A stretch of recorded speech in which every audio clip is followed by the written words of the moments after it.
Fort et Sozimna Nyazingbe à découvrir dans cette édition.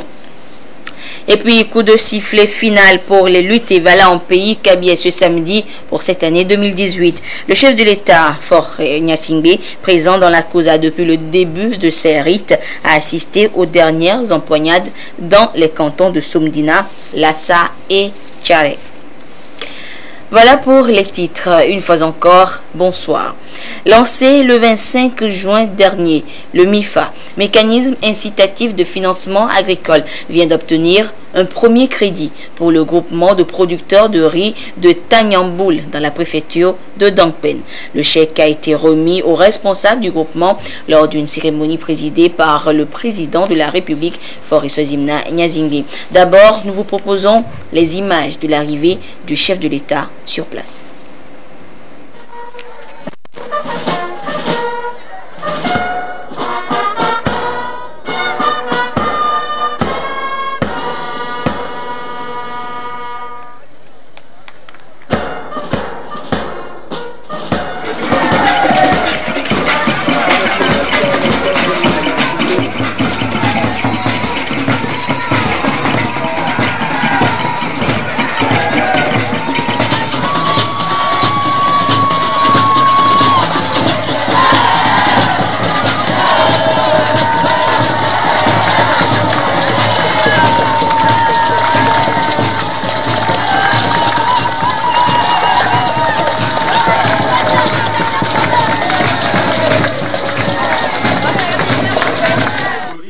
De 95 millions de francs CFA.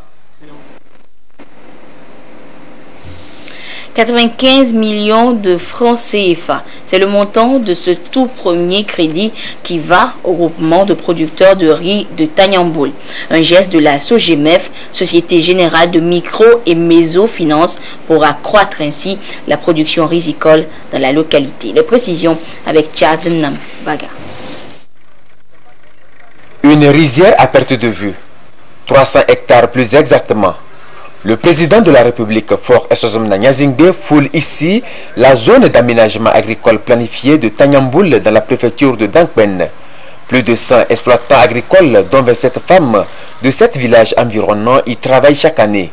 Regroupés en coopérative, ces riziculteurs sont les premiers à bénéficier de crédits agricoles obtenus grâce au MIFA, mécanisme incitatif de financement agricole qui matérialise la volonté du chef de l'État de transformer en profondeur l'agriculture togolaise en la modernisant. Le montant alloué s'élève à 95 500 000 francs CFA. Il est octroyé par la SOGEMEF, Société Générale de Micro et de Mésofinance, sur une ligne de crédit de l'ANPGF, Agence nationale de promotion et de garantie des financements des PME-PMI. Quand on a été sollicité par le groupement de Tanyamboul, cela rentrait dans le cadre de nos activités, nous n'avons pas hésité du tout. Et il y a un partenaire financier avec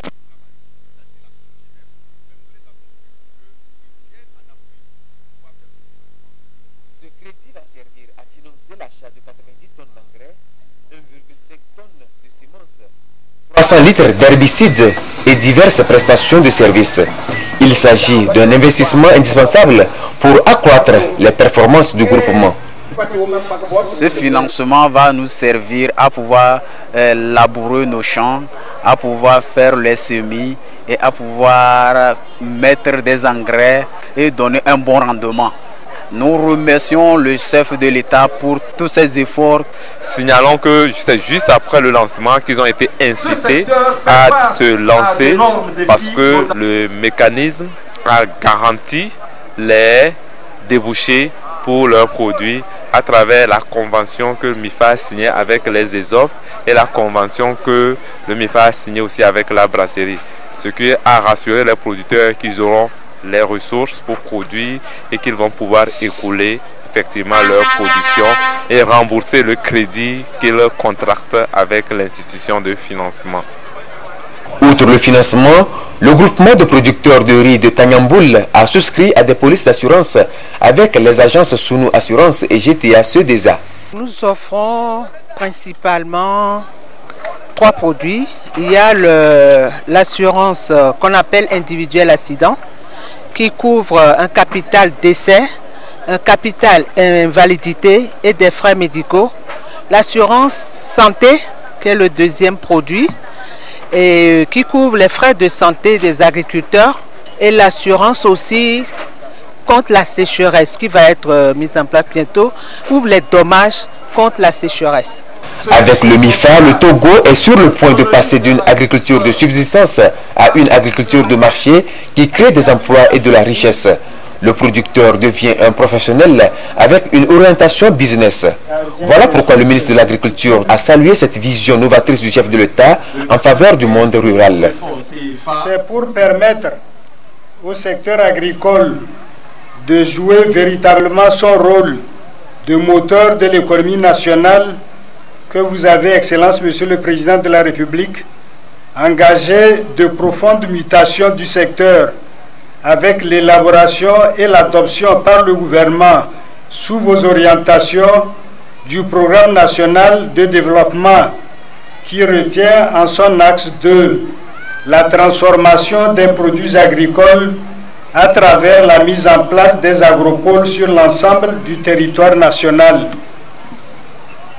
Ce nouveau cap que vous venez de donner au secteur agricole vise à mieux organiser et mieux structurer les filières.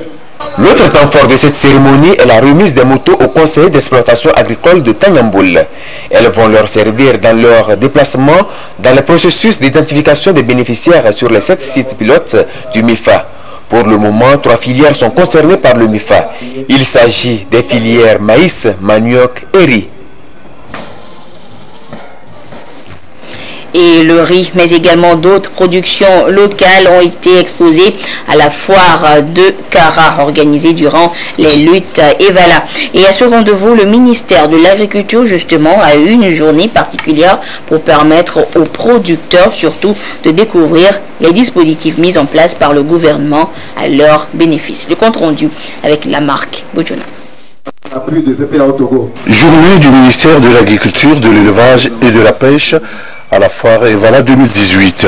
La rencontre a permis aux premiers responsables du département de l'agriculture d'échanger avec les exposants, les producteurs et transformateurs agricoles sur les acquis et résultats du PNIASA, de donner les nouveaux piliers et perspectives de PNIASA, le programme de développement des agropoles et le mécanisme incitatif de financement de l'agriculture MIFA.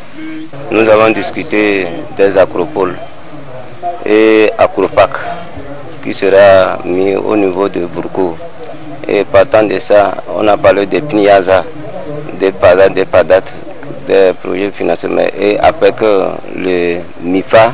Si c'est MIFA, ils nous ont parlé de comment les financiers sont avec nous. Nous allons faire nos plans d'affaires.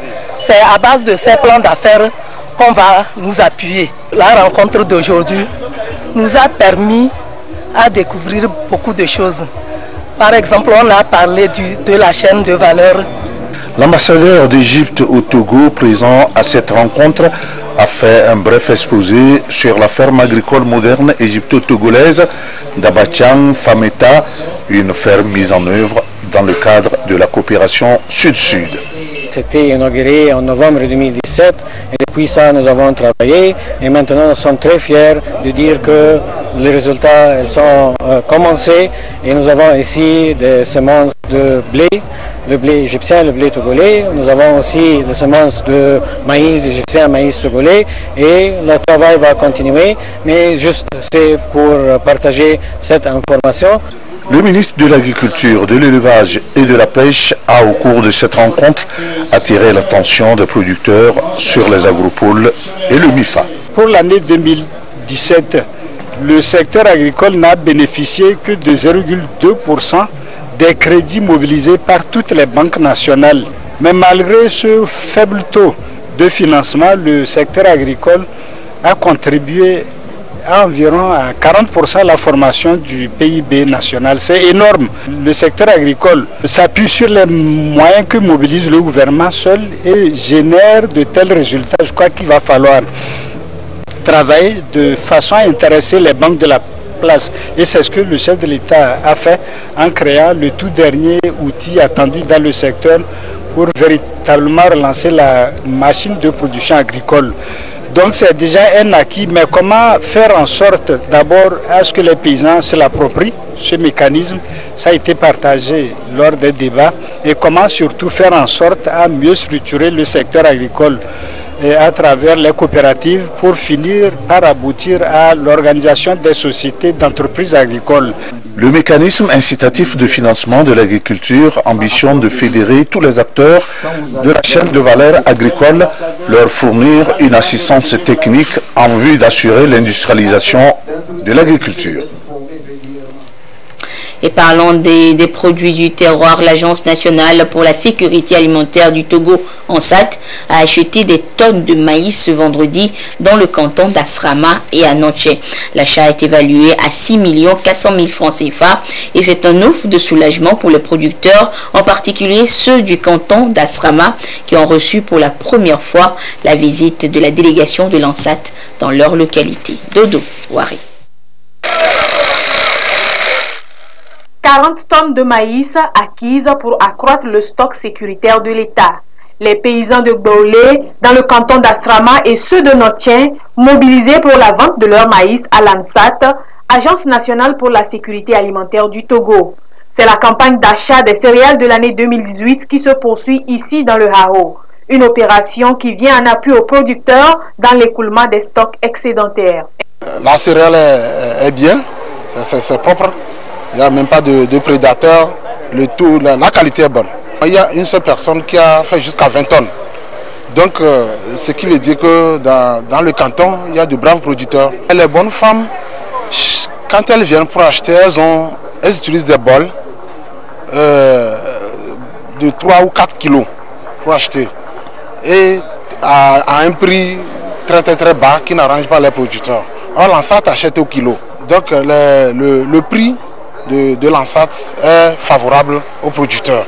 Satisfaits de leur vente, les producteurs se disent prêts à amorcer la prochaine campagne agricole à travers l'achat des intrants. On en tire bénéfice, on peut gagner de l'argent, s'acheter les engrais, payer les métayers et redémarrer encore le champ. Nous comptons toujours sur l'ANSAT tout en mobilisant nos frères de travailler, de s'y mettre, et l'ANSAT pourra venir ici pour prendre jusqu'à 80, sinon 100 tonnes. L'ANSAT poursuit ainsi sa mission d'accompagnement des organisations paysannes dans leur dynamisme pour accroître les rendements des producteurs, améliorer leurs revenus et favoriser leur plein épanouissement. Les producteurs sont donc appelés à s'organiser en groupement et à stocker leurs céréales dans les conditions appropriées pour bénéficier également de l'appui des structures de transformation. Autre actualité, après 2 semaines de formation sur la médecine de catastrophe, les élèves officiers de l'école du service de santé des armées de Lomé et Salles ont reçu leur diplôme de fin de formation. Ils sont désormais outillés à exercer leur mission médicale en période de crise due aux catastrophes naturelles comme artificielles. Sonia Ménico. Ils sont une trentaine de médecins militaires de l'école du service de santé des armées de Lomé et Salles à recevoir ici leur diplôme de fin de formation sur la médecine de catastrophe. Des diplômes post-doctoraux qui leur confèrent désormais le droit d'intervenir en médecine d'urgence extra-hospitalier. Au cours de ces 2 semaines, nous avons compris que gérer une situation de catastrophe n'est pas toujours évident, puisqu'il y a une inadéquation entre la coût massive des victimes et les moyens disponibles. Donc il va falloir savoir comment trier les malades, comment leur fournir les premiers soins et les mettre en condition pour l'évacuation afin de sauver un nombre important de victimes. Cette formation au profit des médecins militaires est la première du genre au Togo en médecine de catastrophe. Elle est le fruit de la coopération franco-togolaise sur le plan militaire. Afin d'évaluer leurs expériences acquises lors de la formation, un exercice conjoint de simulation a été fait. Les rideaux sont tombés ce samedi sur les luttes et voilà en pays kabien avec de grandes finales dans plusieurs cantons. Finale dans le canton de Tchare par exemple. Les dernières empoignades ont mis aux prises les lutteurs de Tchare et ceux de Wiamde sous le regard admiratif du chef de l'État Fort Eswazimna Nyazingbe. Le compte rendu de ces dernières empoignades avec Nestor Mozo.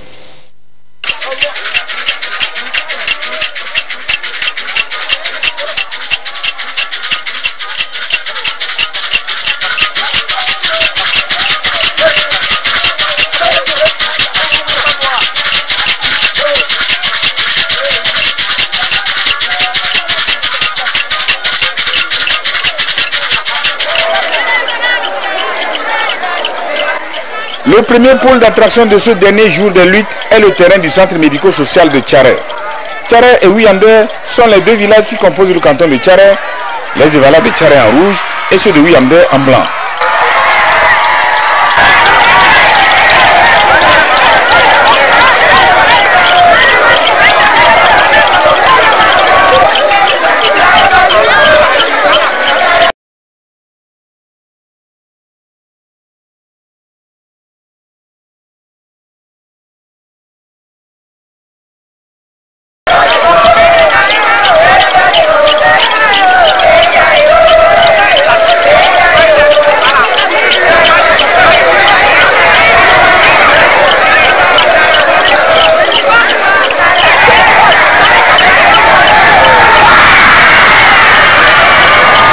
Ce sont les luttes qui consacrent l'apothéose de l'initiation des jeunes de la COSA.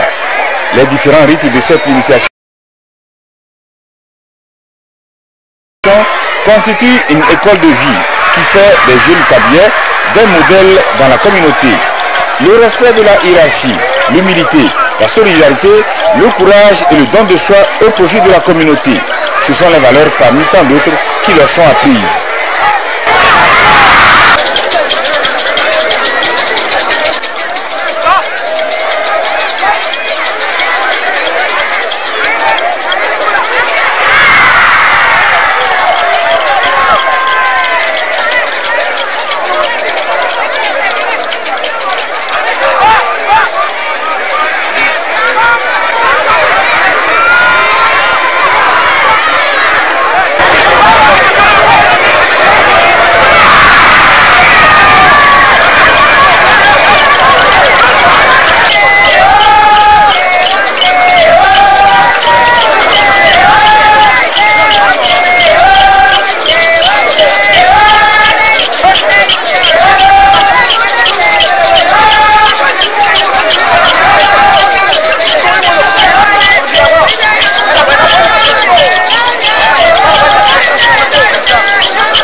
Chaque compétiteur est appelé à appliquer les techniques qui lui sont apprises pour gagner.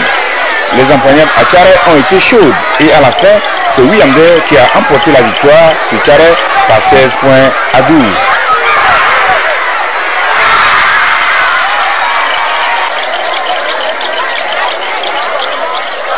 Au cours des empoignades, les supporters entendent des chansons qui donnent du tonus aux lutteurs et pour agir sur la psychologie de l'adversaire, scandent ou fredonnent des chansons pour relever l'état de la société ou dénoncer des comportements antisociaux susceptibles de fragiliser la cohésion sociale.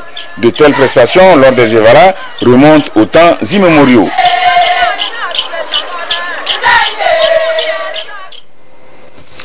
Et les luttes Evala en pays kabyais ont connu leur apothéose également ce matin du côté du canton de Somdina. Pour cette grande finale, les empoignades ont opposé Somdina Haut à Somdina Bas. Les luttes se sont déroulées sur le terrain de l'école officielle de Sétidé en présence du président de la République, Fort Eswazimna Nyazingbe. Et il faudra noter qu'au décompte final, ce sont les Evala de Somdina Haut qui ont pris le dessus. Le compte rendu avec Tiazenam Baga.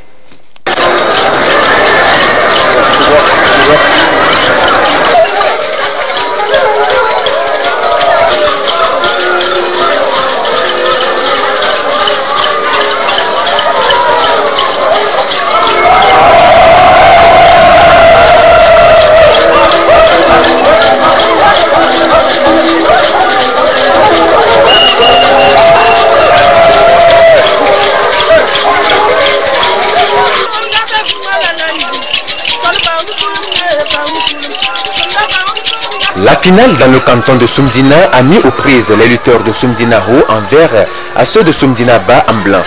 Le canton de Soumdina se situe dans une région montagneuse à 15 km au nord-est de la ville de Kara. Les empoignades ont été rudement disputées à l'image du relief du canton.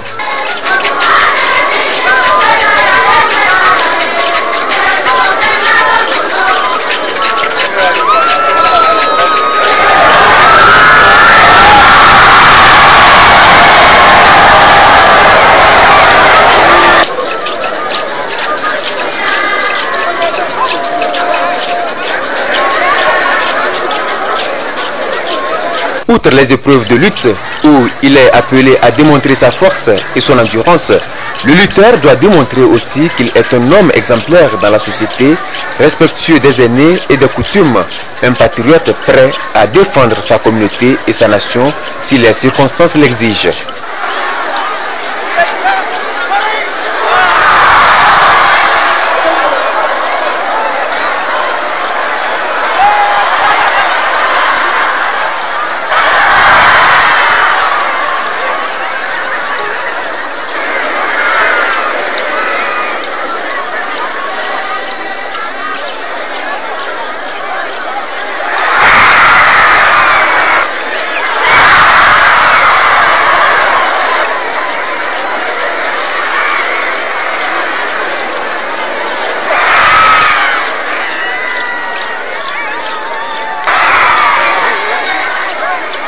Après les luttes, les Evala passent à une nouvelle classe sociale, celle des aînés où ils peuvent être associés à la prise des grandes décisions.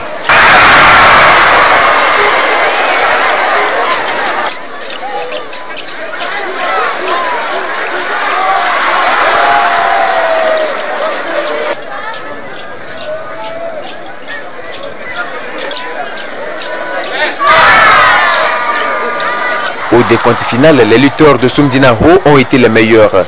Ils ont dominé ceux de Soumdina Bas sur un score de 14 points contre 10.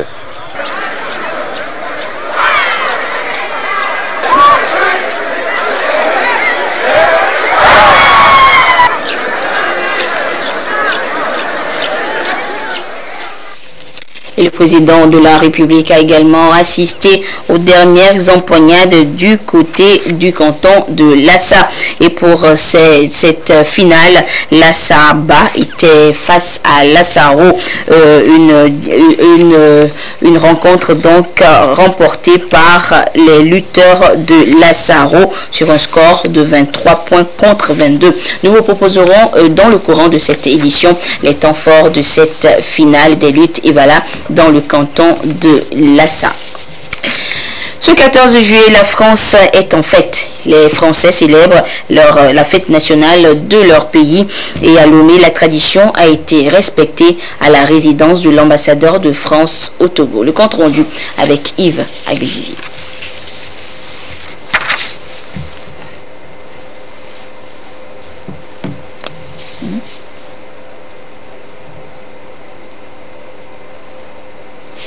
Où est le son?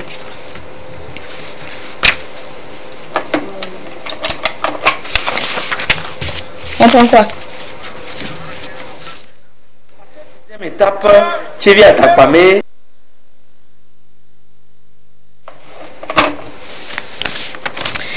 Toutes nos excuses, nous reviendrons tout à l'heure donc sur la célébration de la fête nationale française dans le courant de cette édition. Le temps de vous signaler que le Grand Prix de la COSA est ouvert depuis jeudi et se poursuit donc, s'est poursuivi hier vendredi avec la deuxième étape comprise entre Tchévié et Atakpamé. L'étape a été remportée par le Togolais Nyozge Karim. Le compte rendu de cette étape avec notre envoyé spécial Tien Piu Tba. 222 km et 124 cyclistes après le départ devant les locaux de la mairie de Tchévié. Départ suivi de la première échappée à Belouvé où 5 coureurs se détachent dont Togolais Tchalmnou Lelen Dossard 10 et Djabig Pagenam Dossard 17. Ceux-ci baissent d'ardeur et laisse le béninois Idrissou Bachiki prendre la tête au point chaud à Pelé, soit après 49 km de course. Mais à la deuxième échappée, Nyozgue Karim revient en force pour reprendre la tête. Peut-être que le Togolais au dossard numéro 16 ne lâchera plus jusqu'à la ligne d'arrivée à Takpamé, soit 30 km d'endurance bien maîtrisée. Celui-ci est suivi des Béninois, Sohou Rémi et Idrissou Bachiki qui décroche le maillot jaune de l'étape. Très très vigilant aujourd'hui, ils ont réagi jusqu'à ce qu'on a pu créer l'échappée avec 3 Togolais, 4 Béninois.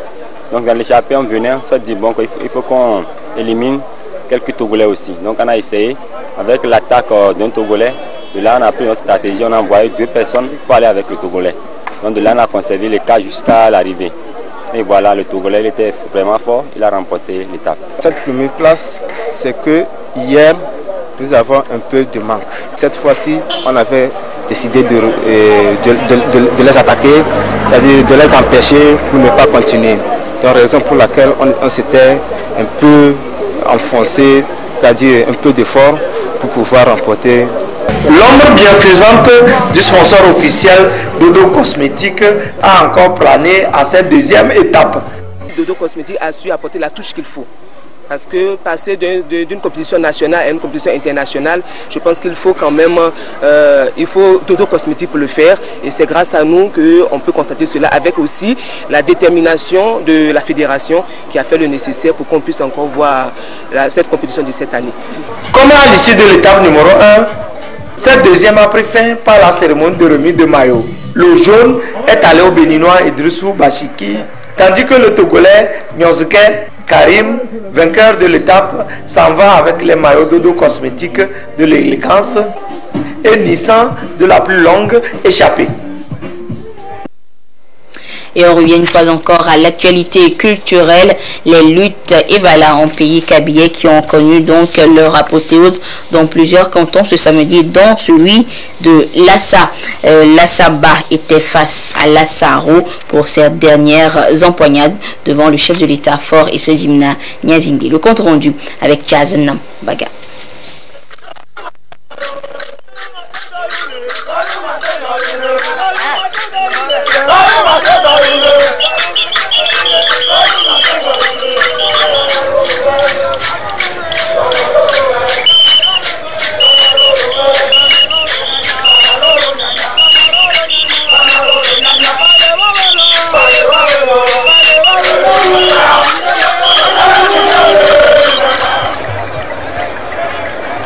Comme à l'accoutumée, c'est la finale dans le canton de Lassa qui clôture la semaine des luttes Evala en pays kabyle. Pour cette ultime face-à-face, les lutteurs de Lassaro ici en blanc étaient aux prises avec ceux de Lassaba en rouge.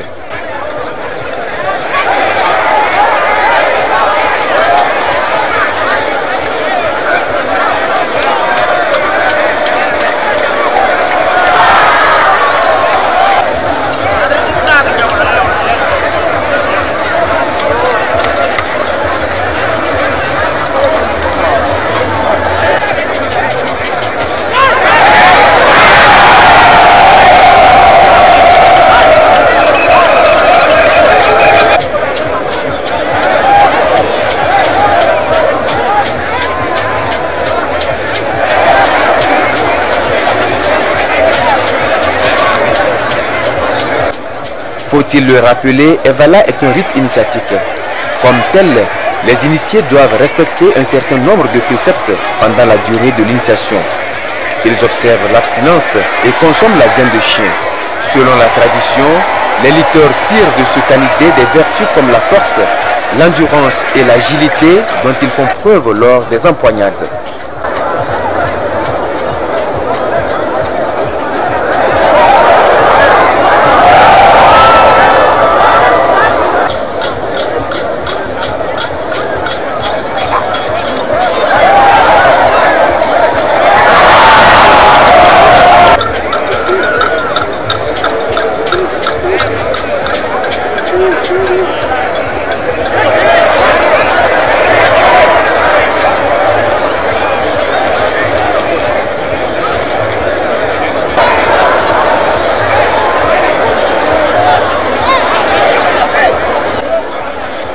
Evala, c'est une épreuve physique. Parfois, les empoignades paraissent rudes. Elles ne traduisent que la volonté et la détermination des lutteurs à obtenir la victoire pour leur communauté. Cependant, l'esprit fraternel prend vite le dessus, quel que soit le vainqueur.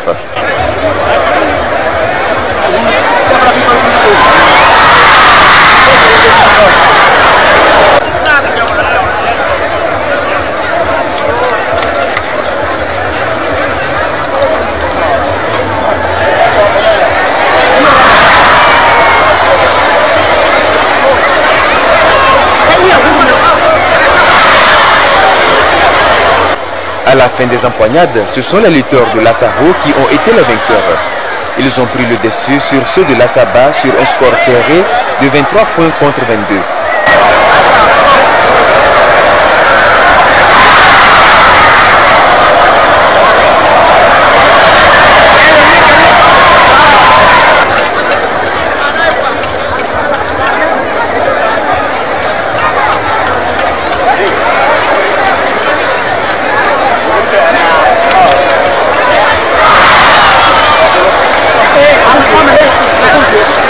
Avec cette finale dans le canton de Lassa, Evala 2018 rentre dans l'histoire.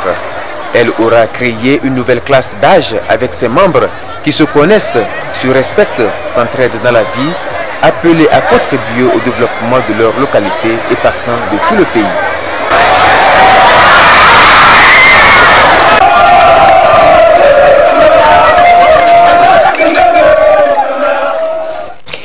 Direction maintenant Fobenga Tirou dans le Pendjal Ouest, où l'école primaire publique de la localité dispose désormais d'un bâtiment scolaire et des sanitaires équipés. Et c'est un geste de l'ONG allemande Action Pit Togo Hilfe.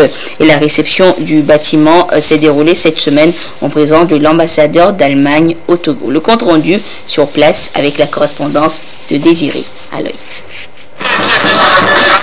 Un bâtiment scolaire de 3 classes équipé de tables-bancs, un bureau et magasin, non loin des sanitaires, le tout flambant neuf à l'EPP de Fobenga Tirou dans la préfecture de Pendjal Ouest.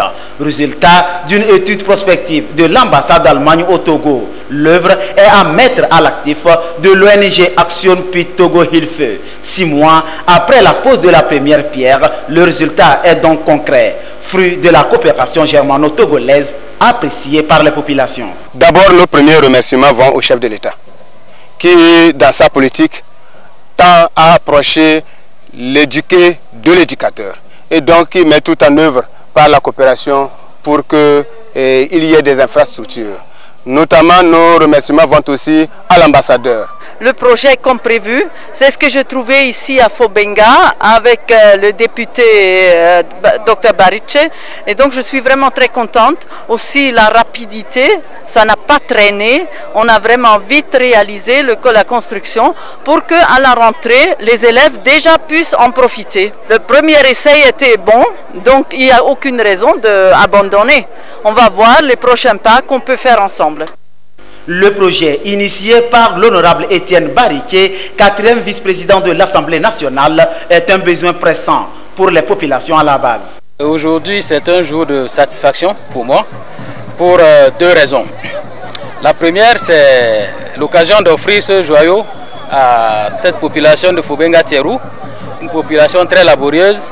Le deuxième motif de satisfaction que je trouve en ce jour, c'est que cette action s'inscrit tout droit dans la politique de développement du président de la République, et nous savons que nous sommes dans un mandat social et c'est une action de plus, et nous voulons par cette occasion dire à nos populations que le seul chemin qui vaille, c'est celui que le président Faure nous indique. La seule réalité, la seule vérité politique dans le pays, c'est la voie du Parti uni qui est la seule voie de développement. Et donc aujourd'hui, c'est pour moi aussi une grande satisfaction de rappeler à mes électeurs que les enjeux sont imminents et que ces populations se mettent en ordre de bataille. Pour l'ambassadeur d'Allemagne au Togo, les populations togolaises, où qu'elles soient, doivent bénéficier des retombées de la coopération germano-togolaise très agissante. Je suis ici comme ambassadeur d'Allemagne aussi pour honorer les efforts faits par la société civile d'Allemagne. Parce que ce sont eux qui ont donné l'argent pour qu'on puisse construire ce bâtiment. Et je crois que, ambassadeur, je peux dire aussi que l'amitié entre nos deux peuples se base sur deux piliers.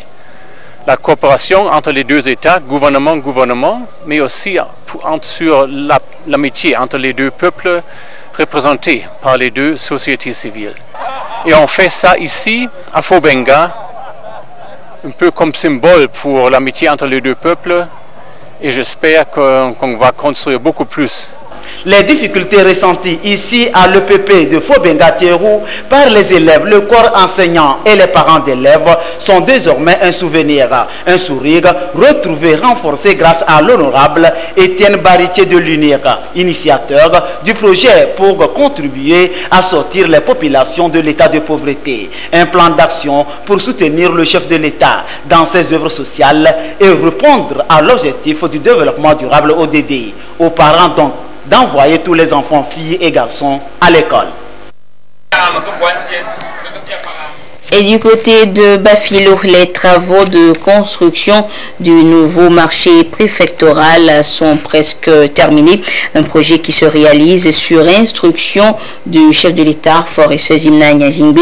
Et pour se rendre compte justement du niveau des travaux de construction de ce nouveau marché, le président de la République s'est rendu en personne sur le terrain ce samedi, comme vous le voyez sur ces images. La visite donc de chantier de construction du nouveau marché préfectoral de Bafilo. Le chef de l'État donc qui était sur les lieux. Nous vous proposerons donc le compte rendu de cette visite du chef de l'État sur ce chantier dans nos prochaines éditions. Et c'est sur ces images que se referme cette édition. Merci à vous qui nous avez suivis où que vous soyez grâce à la télévision togolaise, notamment du côté de Somdina, Lassa, Tchare et dans toute la Kosa. Au revoir.